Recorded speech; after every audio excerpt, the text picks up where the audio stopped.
Sometimes the writing's been on the wall for a while. You just haven't been looking at the wall.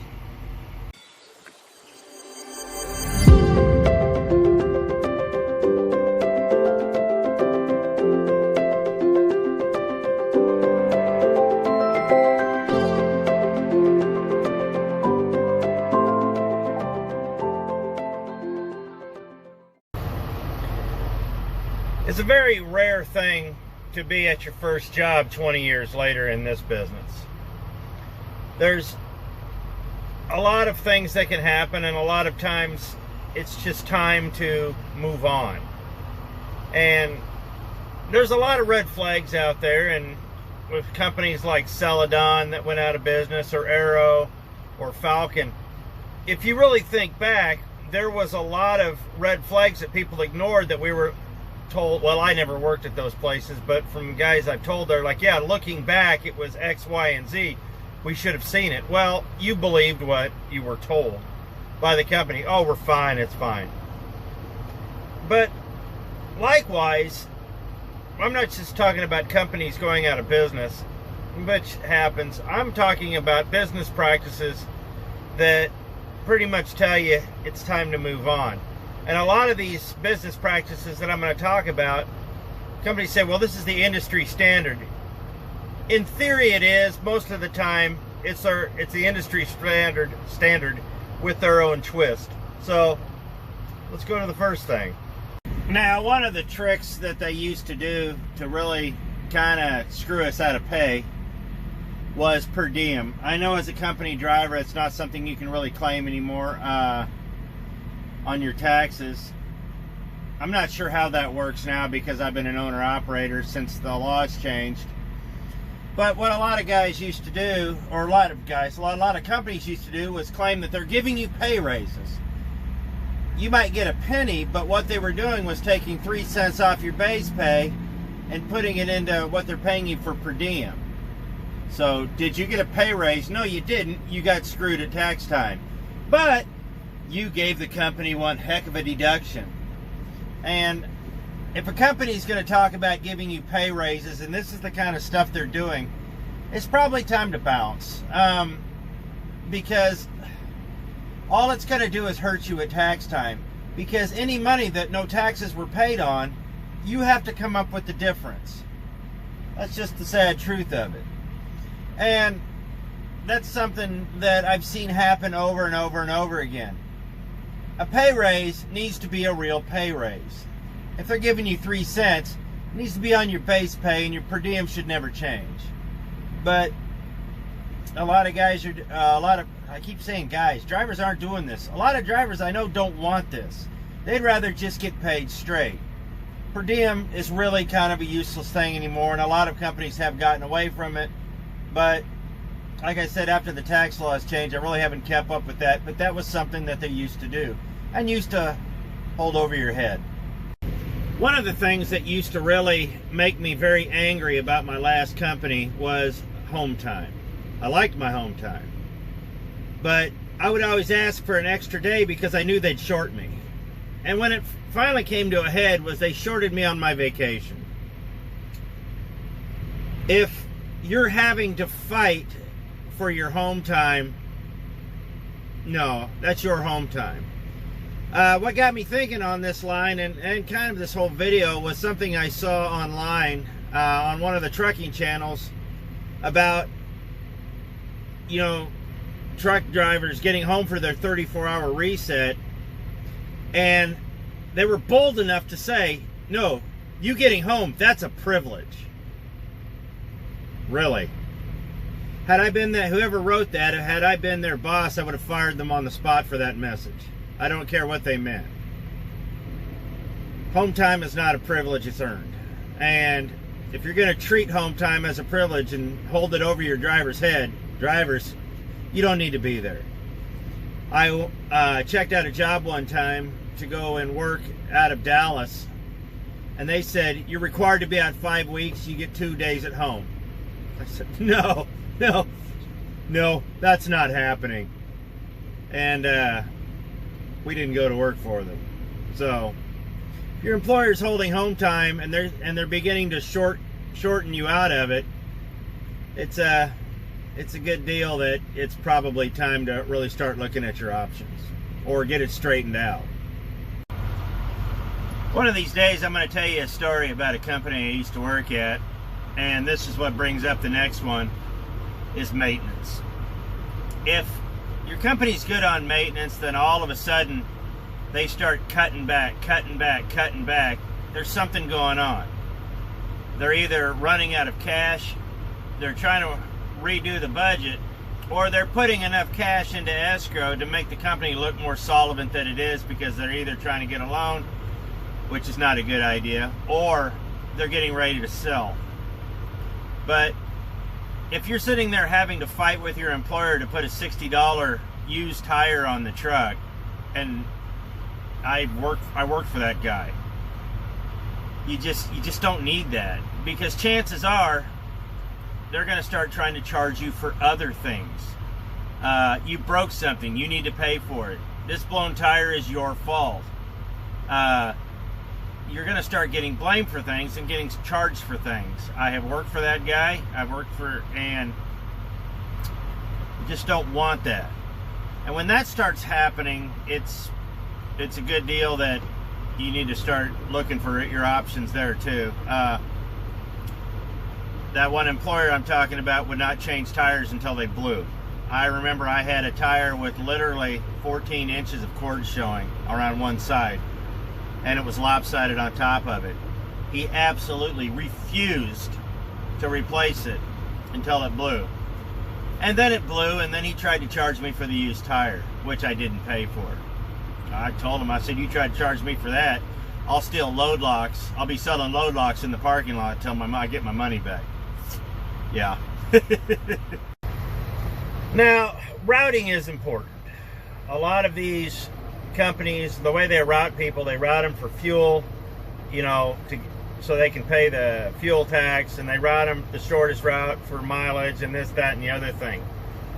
When these companies start locking you out of fuel stops, refuse to let you reroute, refuse to let you get any fuel out of route, it becomes a task. There are a lot of companies like that. You're only allowed these designated spots along this route. And a lot of what that is the people in the office not wanting to do their job. They've allowed the computer to figure out the fuel tax and the routing and how it's paid and all this other stuff per day on this program, and they want to hit a button and go screw around online all day rather than do their job. That's a lot of it right there.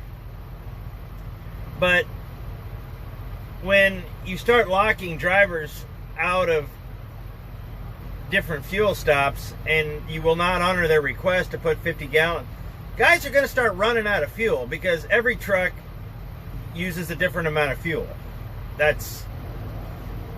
And I've seen that happen a lot.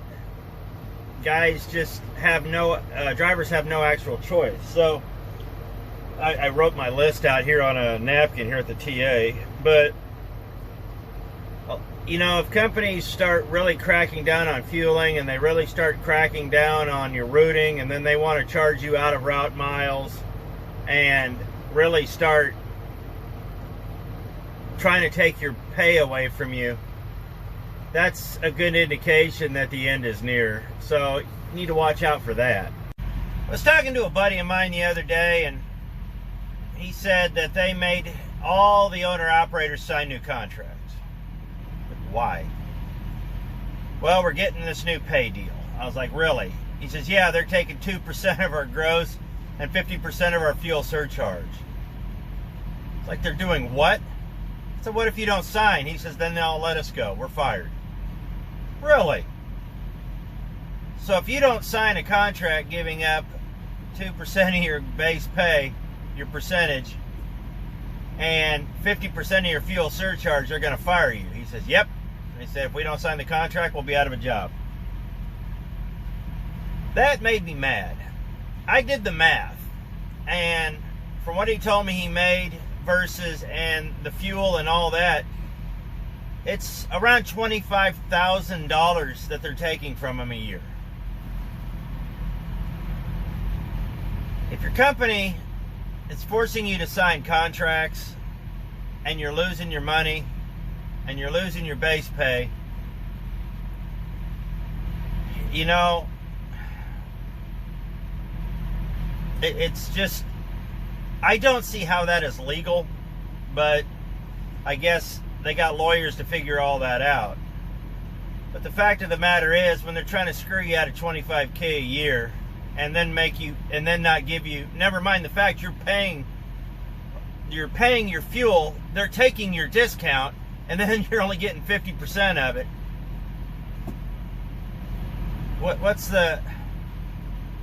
Why would you work for somebody like that? It's time to bounce. I mean, but the thing I'm finding is stuff of this nature is starting to be more commonplace. And that bothers me a lot because drivers are getting screwed. And in order to keep their seniority, in order to keep, you know, their safe mileage and all that, they're being pressured to stay where they're at because, you know, there's a lot of reasons, but at the same time, I don't think it's right. And if you don't think that's right either, it's time to bounce. I keep saying that, but I mean, it's time to start looking for a new place to work. Good places are hard to find, but they're out there. So just be mindful, because if they're taking that much money from you, what else are they taking? You know they're shorting you in about 2 or 3 other places that you're not seeing just yet. Where a lot of times where they shorten it up in maintenance is when it comes to the consumables.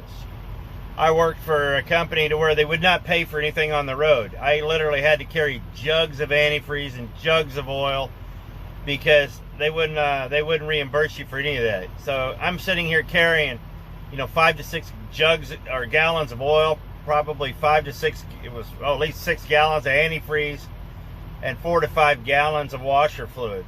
You know, I got almost 20 gallons of fluid crammed in my side boxes because they won't pay for anything on the road. They won't pay for maintenance on the road. They won't pay for, you know, if they're getting to be that tight, it's time to really reevaluate. A lot of what they used to do is, like, if I blew a tire, they would try to take my per diem. They called it my pro pay. So suddenly I look around and I'm making 21 cents a mile because they're taking so many cents a mile out to pay for that tire. No, it goes back to me selling load locks in the parking lot. And if they're not going to pay for, you know, my old boss would never pay for the Ohio toll. We kind of figured out he was in the rate he was getting paid for it, but if you could get around from exit 2 there in Ohio all the way around exit 20 and get up to Cleveland that way, that's how you're required to go. And he would never pay for the Ohio toll. And at the time it was kind of expensive, but good night. You know, if they're not gonna, I understand that in some places, but some places you just don't have a choice. But the other expense that you need to look out for are things like layover and detention. One of the reasons my last job ended so horribly was over detention. Their big motto was, you'll get paid when we get paid. No, absolutely not. I did my job. That's not my problem. Your problem is you're not paying me. You owe me a lot of money. And just in detention alone, me and the other 4 owner-operators, we added it all up between the 4 of us. That last company probably owes us somewhere around 50 grand in detention. The last bit of detention, which may have been some of the first detention I got there, was about $19 for sitting 44 hours.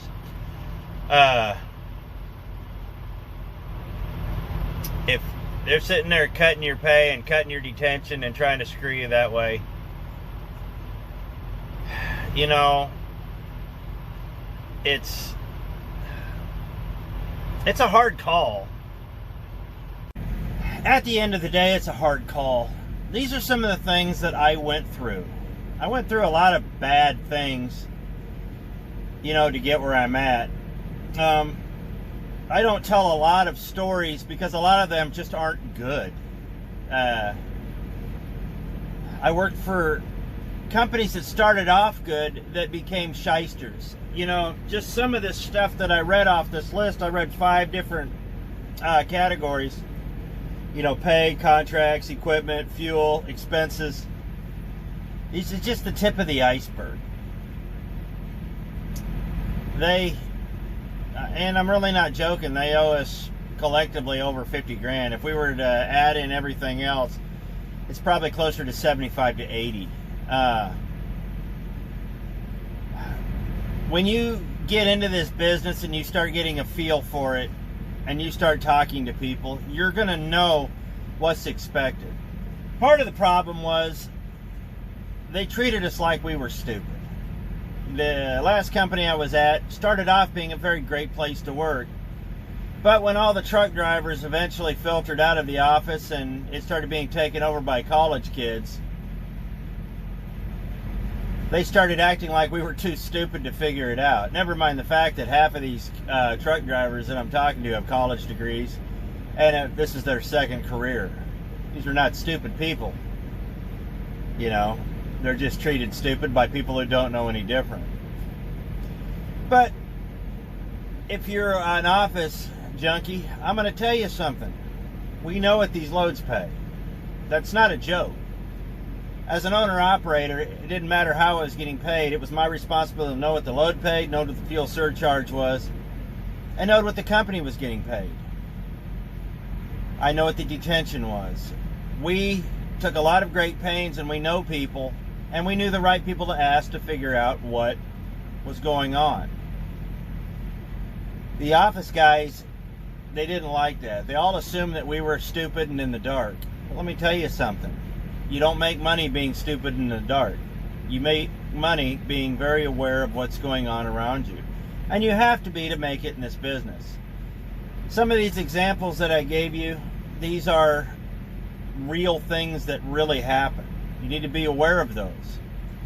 If you see things starting to change and the company really starting to tighten its belt and a lot of money starting to trickle out, and it's not going to be a whole bunch at once unless they make you sign a contract like my buddy there. It's going to be a penny here, a nickel here, 2 cents here. But then you add up the collective and it's going to be quite significant. And if you start getting charged for things that you haven't been getting charged for, and you start getting more and more nasty phone calls about routing and fuel and this and that and the other thing, you need to start being very aware of your surroundings. People at Celadon were telling me that, telling me things that were going on that they didn't quite understand until after the company collapsed. Oh, now it makes sense. And I'm really not at liberty to say any of those things because that's all third-hand knowledge and I'm not going to spread gossip like that. But at the end of the day, even if you're a company driver, you're still the captain of your own ship. Sure, as a company driver, there are a lot of rules that you have to follow. Your pay structure is going to be different and other things of that nature. But you still need to be mindful about what you're doing, and your situational awareness needs to be on point. Watch yourself. These companies are in business to make money, and I don't have a problem with that. But when their money starts cutting into your money, that's when you need to question what's happening. So be diligent, good luck out there, and just keep an eye on what you're doing, and hopefully things go well for you. Thanks for watching. We'll see you next video.